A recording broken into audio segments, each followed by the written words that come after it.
안녕하세요. 배신의 장미입니다. 오늘 이야기는 임신했다고 유세를 떨다가 결국엔 힘이 든다고 애를 좀 돌봐달라고 한 며느리에 대한 사연입니다. 자기 혼자만 애나 기르는 것도 아니면서 자기 애를 마치 주위 사람들이 꼭 함께 돌봐줘야 한다고 생각하는 엄마들의 생각. 저는 이건 정말 아니라고 봅니다. 과연 이 집안에 어떤 사정이 있었을지 사연 속으로 들어가 보겠습니다.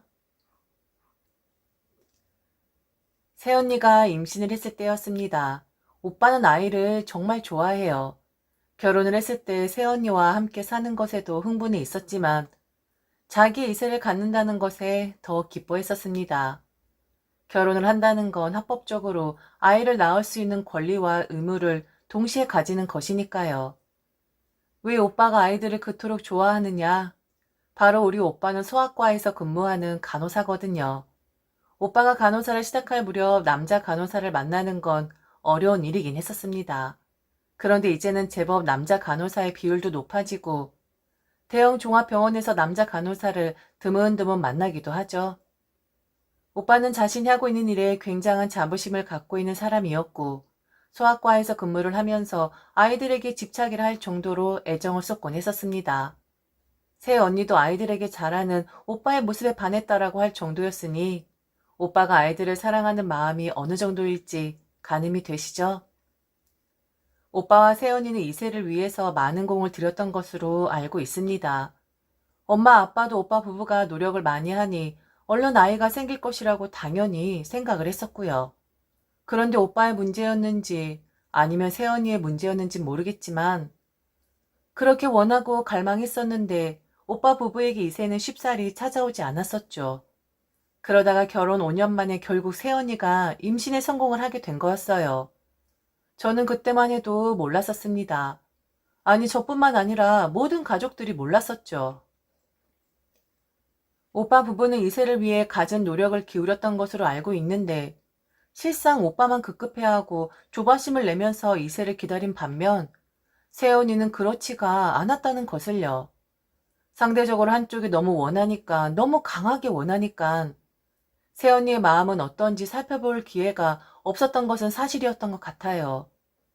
오빤 새언니가 임신을 했다는 사실을 모든 가족들에게 알렸고 부모님과 저는 바로 오빠네 집으로 달려갔습니다. 그런데 새언니 기분이 너무 안 좋아 보이는 거예요. 그때 짐작했죠. 아, 그동안 오빠네 부부한테 아이가 없었던 건 새언니가 아이를 갖는데 소극적이었었구나 라는 것을 말이죠. 원하든 원치 않든 임신을 했으니 다시 되돌릴 수도 없는 거였는데 그날 축하하는 가족들 앞에서 새언니는 울음을 터뜨렸습니다. 머리를 막 도리질을 하면서 자기가 원했던 삶은 이런 게 아니었었다고 안전할 줄 알았는데 결국 실수를 하고 말았다는 말까지 하더라고요. 다들 놀란 기색이었지만 무엇보다 놀란 사람은 오빠인 것 같았어요. 오빠는 너무 기쁜 나머지 행복의 눈물을 흘렸고 새언니는 자기 인생이 끝난 것처럼 절망의 눈물을 흘렸으니까요. 부부면서 왜 서로 의사소통을 안 한 거지? 그땐 오빠가 좀 눈치가 없는 사람이 아닌가라는 생각이 들긴 하더라고요. 슬픔과 좌절의 눈물을 흘리고 있는 엄마는 위로한답시고 새언니 어깨를 토닥이며 말을 건넸는데 결국에 그 말이 더 화를 불러일으키고 말았습니다. 같이 사는 아내의 뜻도 모르고 아이를 갖기 위해 노력에 노력을 한 오빠. 그리고 지금 절망에 빠져있는 며느리에게 그녀의 심정은 고려하지 않은 채 말을 건네는 엄마. 모전자전이었습니다. 눈치 없는 걸로 말이죠. 고맙다. 5년 동안 아이가 생기질 않아서 다 사정이 있겠거니 하고 포기를 하고 있었는데 이렇게 아이가 생기니 내가 너무 기쁘구나. 지금 너의 마음 나 다 이해한다. 원래 여자들은 다 그래. 아이를 가지면 너무 기쁘기도 하지만 한편으론 이젠 내 인생은 끝이겠구나라는 생각을 하기 마련이지. 네가 지금 절망에 빠진 얼굴을 하고 있는데 난 다 이해해. 그 누구도 너를 비난할 순 없지. 그런데 엄마가 되었고 지금 네 안에는 한 여린 생명이 자라나고 있어. 그 여린 생명은 오직 너만을 의지하고 있단다. 네가 울면 그 아이도 울 것이고 네가 웃으면 그 아이도 웃을 것이야. 축복 속에서 자라고 태어나도 인생사 쉽지 않은 것인데 이제 막 작은 생명체가 된 아이에게 절망의 기분을 느끼게 할 필요는 없잖아. 그러니 웃어라. 어찌할 방도가 없잖아. 우린 너도 아이를 많이 원한다고 생각을 했었는데 철없고 눈치 없는 우리 아들만 아이를 원했었던 거였구나. 그래도 네 신랑이 저렇게 입이 찢어질 정도로 좋아하잖아. 너로 인해서 저리 기뻐하는데 너도 이제 그만 인상 쓰고 웃도록 해라. 어른들 앞에서 속상한 기분 티내는 거 절대로 아니다. 아, 엄마. 엄마는 자기가 얼마나 새언니에게 실수를 하는 건지 모르는 것 같았습니다. 엄마가 저리 말을 하니 새언니가 화가 난 건지 토라진 건지 방으로 쓱 들어가 버렸거든요. 어색한 공기가 거실 안을 맴돌았고 결국 우리 집안 사람들만 한 공간에 앉아 있는데 좀 이상한 생각이 들더라고요. 새언니 입장에선 우리 가족들 모두가 다 미운 건 아닐까 하고 말이죠. 가해자가 되고 싶지 않아 저는 그냥 일어섰습니다. 그리고 오빠에게 한마디를 하긴 했어요. 오빠만 좋아서 아이를 가진 것이냐고. 그동안 새언니는 조심한 것 같은데 어떻게 한 집안에서 사는 아내의 마음을 이렇게 모를 수가 있는 거냐고 확 쏘아붙이고 나와 버렸습니다. 그냥 새언니 얼굴 표정을 떠올리니 찝찝한 마음이 들었습니다. 결혼을 했다고 해서 무조건 아이를 낳아야 하는 것은 아닌데 한쪽이 너무 좋아하니까 원하지 않은 아이를 품어야 하는 새언니의 현실이 말이죠. 새언니가 안 되었다라는 마음이 들었습니다. 그리고 과연 그렇게 태어난 조카는 행복할까? 라는 생각도 들었고요. 그런데 그날 이후 새언니의 행동이 180도로 바뀌었습니다. 원래 알던 새언니가 맞나 싶을 정도로 혹시 다른 사람이 새언니와 영혼을 바꿔치기 한 건 아닌가 싶을 정도로 완전 딴 사람이 되어버리더라고요. 바로 새언니의 임신 유세였습니다. 하루가 멀다 하고 새언니는 저와 엄마를 불렀습니다. 아직 배가 부르지도 않았는데 배가 나와서 아무것도 못하겠다고 하면서 말이죠. 그리고 임신하면 입덧이 문제라는 것쯤은 알고 있는데 새언니 입덧 유세는 해도 너무했었습니다. 그런데 참 웃긴 게 저희 앞에서 아무것도 못 먹겠다. 이것도 입맛에 맞지 않고 저것도 맞지 않는다. 그렇게 말을 했으면서 해주는 것 족족 다 잘 받아 먹는 겁니다. 일부러 그러는 것처럼 말이죠. 정말 이건 제가 시자 들어가는 사람이라서 괜히 새언니 흠집을 잡는 게 아니라 새언니는 정말 일부러 그러는 것 같았어요. 엄마나 제가 사가지고 가는 음식들은 절대로 새언니가 사왔으면 좋겠다.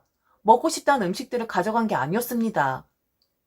엄마나 제가 생각해서 새언니가 이걸 먹으면 좋겠다라는 생각이 되어지는 것들을 사다 주거나 혹은 해주긴 했었거든요. 앞에선 입맛이 없다, 맛이 없다, 속이 더부룩하다 말은 하는데 개눈 감추듯이 다 먹어 치우는데 좀 어이가 없었습니다. 잘 먹으면서 입덧 중에도 먹덧이라는 것이 있다고 하던데 새언니는 입맛을 가리는 게 아니라 먹어도 너무 먹어댔었거든요. 다 먹고 나서는 앞에 있는 사람 기운 빠지게 이렇게 말하곤 했었습니다. 아, 정말 대충 먹었네요. 입맛은 없는데 뱃속에 든 아이 때문에 억지로 먹었어요. 먹는 것도 참 고역이네요. 사다 준 사람 정성 생각해서 안 먹을 수도 없고, 암튼 감사해요. 이렇게 신경 써 주시니까 아이도 쑥쑥 잘 자라는 것 같아요. 그래, 임신한 몸으로 잘 못 먹어 고생하는 임산부들 많다고 하는데, 말은 잘 못 먹겠다, 입맛이 없다, 아이 때문에 억지로 먹었다, 대충 먹었다라고 해도 그나마 입으로 잘 들어가는 것이 어디인가. 은근히 새언니 귀엽네. 허세도 부릴 줄 알고 그렇게 생각했었습니다. 그런데 문제는 엄마나 저를 먹는 걸로 수발을 들어라 라는 것뿐만 아니라 새언니는 다른 것에도 엄마나 저를 부려 먹었다는 거였습니다. 엄마도 그랬겠지만 저는 새언니가 그 위대한 조카를 낳을 때까지 거의 새언니네 집 식모처럼 살았었습니다. 매일같이 가서 집 청소하고 빨래하고 쓰레기통 비우고 말이죠. 그리고 새언니가 속이 좋지 않다는 이유로 일주일에 5일을 제게 화장실 청소를 시키는데 쭈그리고 앉아서 베이킹소다 뿌린 뒤에 바닥을 솔로 박박 밀고 있는 저를 제 자신을 보게 되었는데 뭐 일하는 도우미인가 싶을 정도로 강도 심한 육체적 노동을 하고 있더라고요. 그래도 저 아무 말 하지 않았습니다. 우리 집안을 위해서 원치 않은 아이를 임신한 세연이었으니 미안한 마음도 들었었고, 같은 여자로서 세연이의 현실이 좀 안 되었다라는 생각도 들었었으니까요. 그리고 엄마와 제가 번갈아 가면서 새언니 눈치를 살피고 수발을 들기 시작할 무렵부터 부쩍 새언니 얼굴 표정이 밝아지기까지 했었거든요. 점점 배가 불러오기 시작하면서부터는 집안 청소는 물론이거니와 새언니 몸 시중까지 들어야만 했었습니다. 아직도 기억이 나네요. 거실 소파에서 새언니의 다리를 주물러야 했던 제 모습이 말입니다. 다리가 자꾸 붓는다고 저한테 다리를 좀 주물러 달라고 하는데 이런 건 오빠가 해야 하는 거 아닌가? 라고 그때는 좀 빈정이 상하긴 하더라고요. 아가씨, 발가락 사이사이도 좀 잘 주물러줘요. 자꾸 부어서 걸어 다닐 수가 없네요. 그래도 아가씨가 요물조물 주물러주면 살 것 같거든요. 몸은 힘들지만 주변의 보살핌을 이렇게 받으니 평생 임신만 한다고 해도 손해나는 장사는 아닌 것 같아요. 그리고 아가씨, 오늘 바닥에 스팀질도 하는 날이잖아요. 아까 그냥 물걸레로 하는 것 같던데. 가기 전에 스팀질 해주고 하는 김에 침대 매트릭스도 소독 좀 해줘요. 언제 했는지 기억도 안 나네요. 아가씨 꼭 내가 입으로 말을 해야 하더라. 말을 하지 않으면 까먹는 건지.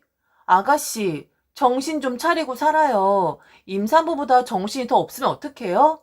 청소 하루 이틀 하는 것도 아니면서 왜 자꾸 놓치는 거예요? 요즘에 성격이 더 날카로워져서 그러니까 두 번 말하지 않게 주의 좀 해줘요. 알겠죠? 아, 시원하다. 세연이는 저리 말을 하면서 발가락을 꼼지락 댔습니다. 이건 아가씨인지 아니면 시종인지 가늠이 되지 않을 정도로 원하지 않은 임신을 했다라는 자기의 화를 저나 엄마에게 풀었었죠. 조카만 나오면 보자. 그럼 이 집구석을 향해선 오줌도 누지 않을 것이고 눕지도 않을 것이며 밥도 먹지 않으리 다짐했습니다. 그럼 저렇게 저는 엄마가 세연에게 불임을 당하는 동안 오빠는 뭐를 했는지 궁금하시죠? 오빠는 퇴근을 하고 나면 종놈이 되는 것 같았습니다. 아마 오빠에겐 더한 것도 시켰겠죠. 그래도 오빠는 자기 자식이니까 그렇다 쳐도 어떻게 엄마나 저를 그렇게 부려먹을 수가 있는 건지. 그래서 하루는 오빠에게 새언니가 좀 너무한다 하소연을 했더니 오빠 너도 나중에 임신하면 더 했으면 더 했지 덜 하진 않을 것이라고 제 앞에서 새언니 두둔을 하더라고요. 야, 잠깐만 그러는 거잖아. 몸 풀고 나면 너나 엄마한테 도와달라 할 일 없으니까 너무 뭐라 하지 말아라. 그리고 솔직히 새언니가 맨날 울상하고 앉아있는 것보다 낫잖아. 처음엔 그렇게 짜증내고 세상 끝난 것 같이 굴더니만 어느 날부터 웃고 즐기고 하더라고. 지금 모든 사람들이 다 자기 비위 맞춰주니까 임신 잘했다 생각하는 것 같아. 우리 집안 장손이 태어나는 거다. 그러니까 아니 꼽더라도 조금만 참아라. 정말 얼마 안 남았잖아. 그리고 이놈의 지지배야.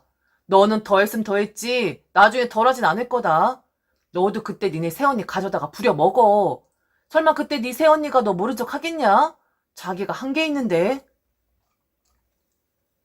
남의 속도 모르고 저렇게 태평한 말만 늘어놓고 있더군요. 아, 정말 지옥 같은 나날들이었습니다. 다른 사람도 내가 일찍 나오는 경우도 있다고 하던데 저희 새언니 같은 경우엔 10달 꽉꽉 채운 상태에서 몸을 풀긴 했습니다. 그러니 나온 조카가 귀엽긴 하더라고요. 애가 꼬물꼬물 대면서 하루 종일 잠만 자는데 눈 좀 제발 떠주라 하고 앞에서 빌 정도로 조카에게 홀딱 반해버리긴 했습니다. 그런데 그것도 얼마 안 갔어요. 사실 이런 말 하면 욕먹을 수도 있는데 애 엄마가 이쁘질 않으니까 나중엔 애까지 이쁘질 않더라고요. 새언닌 임신 중에 그렇게 자기를 위해서 육체적으로 저나 엄마를 괴롭히더니 조카가 태어나고 나니까 그때부터는 경제적으로 저희들을 괴롭히기 시작했거든요. 특히 그 초점은 제게에 맞춰져 있었습니다. 엄마가 돈이 있어봐야 얼마나 있겠어요. 그런데 돈을 벌고 있는 저는 얼마나 벗겨먹기 좋겠어요. 하나밖에 없는 장손, 하나밖에 없는 조카 소리를 들먹이면서 이걸 사줘라. 애 말도 못하고 정신도 없고 아무런 물욕도 없는 애를 앞에 두고 고모가 이거 사줬으면 좋겠죠? 우리 하나밖에 없는 조카를 위해서 고모가 이거 사주면 너무 행복할 것 같죠? 우리 아들 나중에 크면 고모한테 효도할 거죠? 우리 아들 고모가 사주는 책으로 공부해서 꼭 판검사 될 거죠? 하나밖에 없는 그놈의 장손, 그리고 그놈의 아들, 그리고 고모 소리. 홀라당 벗겨 먹는 것도 모자라 취업하면서 들었던 복리 이자 상품이 있는데 나중에 그걸 조카한테 증여를 해주라는 둥. 암튼 그런 것까지 계산하면서 너무 앞서 가더라고요. 계속 그렇게 행동하니까 점점 정내미가 떨어졌고 조카를 보러 가는 것도 두렵더라고요. 또 뭘 사달라고 할까 봐서 말이죠. 그리고 가뜩이나 가진 것도 없는데 내놓으라고 할까 봐서 말입니다. 슬금슬금 피했습니다. 가지도 연락하지도 않았고 연락이 오거나 해도 최대한 피했어요. 그런데 어느 날 오빠가 제게 연락을 해서는 좀 만나자고 하는 겁니다. 오빠도 만나고 싶지 않았는데 또 무슨 쉰소리를 할까 싶어서 걱정이 되긴 했지만 일을 하고 저희 회사 앞으로까지 온다는 오빠의 말에 차마 거절할 순 없더라고요. 암튼 오빠와 만나서 이런저런 이야기를 했는데 말을 빙빙 돌리기만 하고 꼭 해야 할 말은 하지 않은 것 같은 느낌이 들었습니다. 뭐야? 왜 힘들게 남의 회사까지 찾아와서는 딴소리만 늘어놓는 거야? 하고 싶은 말 있으면 빨리 말해. 지금 오빠 얼굴이 씌어져 있어. 나 지금 너한테 심각하게 할 말이 있다고 말이지. 두 누나를 위아래로 여러 번 굴리면서 살짝 저를 째려보더니 오빤 이야기를 했습니다. 오빠의 그 말에 저는 앞으로 오빠 동생 하지 말자 했고 오빠나 세연이나 똑같은 사람이라고 신명나게 욕지거리를 해주었습니다. 눈치 빠른 것 같으니라고. 그럼 얘기한다. 내가 이번에 지방병원으로 이직을 하게 됐어. 거기가 복지도 더 좋고 아무래도 아이를 낳으니 돈이 더 필요하긴 하더라고.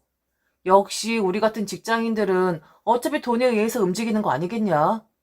네 새언니한테도 이직 이야기 했는데 죽어도 지방에는 못 가겠다고 버티더라. 그냥 주말 부부 하면 되지 않겠냐고. 오랜 시간 의견 대립이 있긴 했는데 결국 네 언니한테 줬어. 나는 지방으로 가고 네 새언니는 서울에 있는 걸로. 그런데 아무리 그래도 어떻게 아이랑 애 엄마만 둘 수가 있겠어. 내가 마음 편하게 일에 집중을 할 수가 있겠냐? 아무리 네 새언니가 성인이라고 해도 또 애랑 단둘이 남겨진다는 건 느낌 자체가 다르잖아. 그래서 말인데 네가 우리 집에 좀 들어가라. 5일은 우리 집에서 지내고 주말엔 본가로 다시 들어가고. 어차피 너는 괜찮잖아. 어디에서 지내던 간에. 네가 우리 집에 와서 네 새언니랑 조카 좀 돌봐줘라. 네 새언니 몸 풀기 전에 이미 다 해봐서 익숙하잖냐. 오빠가 이렇게 부탁할게. 대신 오빠가 너도 희생하는 거나 다름없으니까 수고비조로 한 달에 20만 원씩 줄게. 동생아, 이 오빠 좀 살려줘라. 내 마누라랑 내 새끼 걱정돼서 오빠 발이 차마 떨어지질 않는다. 동생 좋은 게 뭐냐? 오빠 마음 좀 편하게 네가 오빠 좀 도와줘라. 정신 나간 소리를 어쩜 저렇게 맨 정신으로 술 한 잔 안 마시고 할 수가 있는 건지. 참 제 멘탈이 탈탈 털리는 것 같았습니다. 동생은 무슨 얼어 죽을. 지 가족들 때문에 지 하나밖에 없는 동생을 희생시키려고 하다니. 오빠도 아니었습니다. 저런 사람을 제가 오빠라고 불러야겠습니까? 참 웃기지도 않은 얘기를 정성껏 하고 있네. 20만 원? 내가 20만 원짜리야? 오빠, 지금 내가 이 순간에 오빠를 오빠라고 불러야 하는 거니? 이런 어이없다 못해 멘탈 탈탈 털리는 이야기를 듣고 있는 이 순간에도? 웃기는 소리 좀 하지 마. 결혼도 안 했고 애도 아직 낳아보지 않았지만 그래도 기본은 안다. 애 봐준 공은 없는 거야. 잘해봐야 본전이고 못하거나 서운하게 하면 쌍욕 먹는 거 다반사고 그리고 남의 아쉬운 소리에 배려한다 치고 희생했다가 조금이라도 엇나가는 감정선 타면 삐딱해지는 게 인간 관계라고. 나 이미 세연이 겪어봤잖아. 오빠야 잊었냐?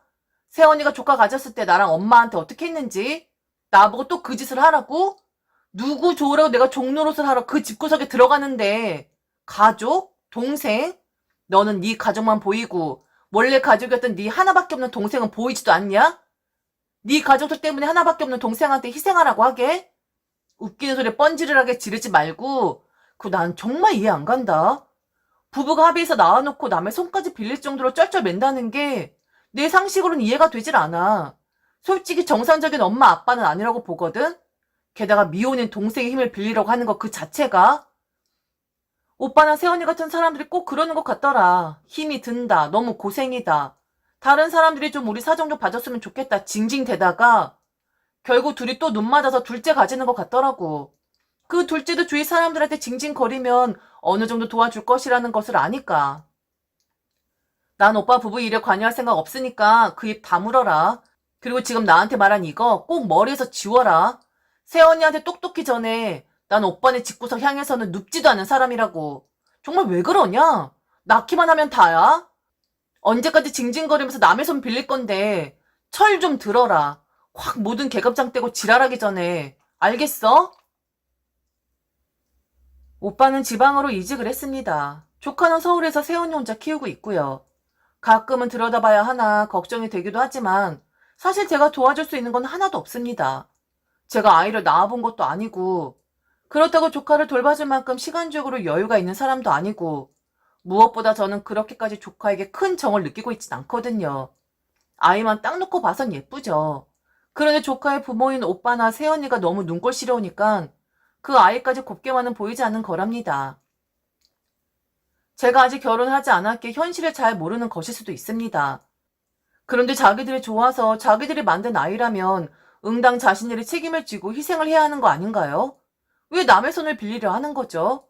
그렇다고 정치적인 부분이라든지 제도 면에서 열애된 사람들도 아니면서 왜 받을 건 다 받고 보호까지 받아가는 입장이면서 주위 사람들까지 부리지 못해서 안달이 난 건지 모르겠습니다. 우리 집안 아이니까? 우리 집안의 장손이니까? 그럼 우리 엄마 아빠한테 말을 해야지. 왜 고모인 제게 말을 하는 건지. 오빠 부부는 둘 다 이성적인 판단을 하지 못했던 것 같습니다. 이게 말이 되나요? 고모한테 조카를 함께 양육해 달라고 요구하는 게 맞냔 말이죠. 아직 결혼도 하지 않은, 그렇다고 제가 무슨 유아 교육학과를 나온 것도 아닌데 왜 그렇게 똥멍충이 같은 생각을 할 수가 있는 건지 도무지 이해도 안 되고 답도 안 나오는 사람들이긴 합니다. 지금까지 들어주셔서 진심으로 감사합니다. 이상 배신의 장미였습니다.